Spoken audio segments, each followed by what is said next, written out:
قبولیت دعا کے لیے قبروں پر چلا کشی۔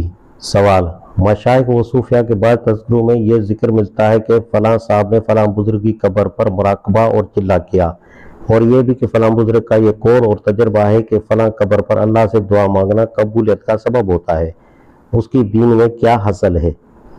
جواب: اول تو دین میں اصل چیز کتاب اللہ اور سنت رسول اللہ صلی اللہ علیہ وسلم ہے، نہ کہ بزرگوں کے اقوال و افعال۔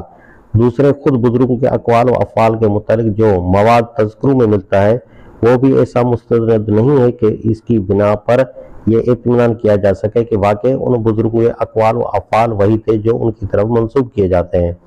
ایسی چیزوں کو ماخذ مان کر ان کی پیروی کرنا میرے نزدیک سخت بے احتیاطی ہے۔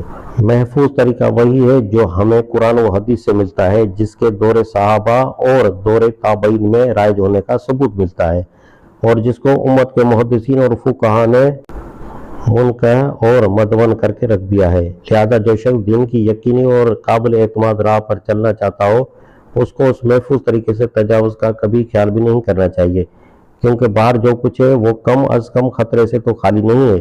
اب اسی معاملے کو لیجئے جس کے متعلق آپ سوال کر رہے ہیں۔ جن تذکروں میں یہ ذکر ملتا ہے کہ فلاں فلاں بزرگوں نے یہ کام کیا تھا، ان کی روایات کا حدیث کی کسی ضعیف سے ضعیف روایت کے مقابلے میں بھی آخر کیا پایا ہے؟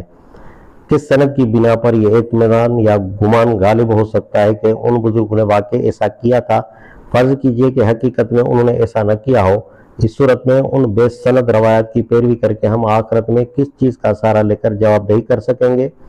اور عاقبت کی ہمیں فکر ہو اور ہم خود اپنے خیر چاہتے ہوں تو یہ کام کرنے سے پہلے ہم کو دین کے محفوظ طریقے کی طرف رجوع کر کے اطمینان کر لینا چاہیے کہ وہاں کسب فیض یا قبولیت دعا کے لیے یہ راستہ بتایا گیا ہے یا نہیں۔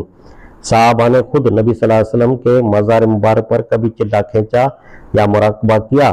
تابعین نے کبھی کسی صحابی کی قبر پر یہ کام کیا؟ فقہا محدثین میں سے کسی نے اس کو مشروع طریقہ بنایا؟ سب سے بڑھ کر خود اللہ میاں نے قرآن میں کہیں یہ تعلیم دی کہ قبروں پر حصول فیض یا استجابت دعا کے لیے جاؤ، یا اللہ کے رسول صلی اللہ علیہ وسلم نے اس طریقہ کار کی طرف کوئی اشارہ کیا؟ ان ذرائع سے اس کا کوئی ثبوت ملتا ہو تو اطمینان کے ساتھ یہ کام کیا جا سکتا ہے، ورنہ یہ بالکل غلط، نہ صحیح، مشتبہ تو ماننا ہی پڑے گا۔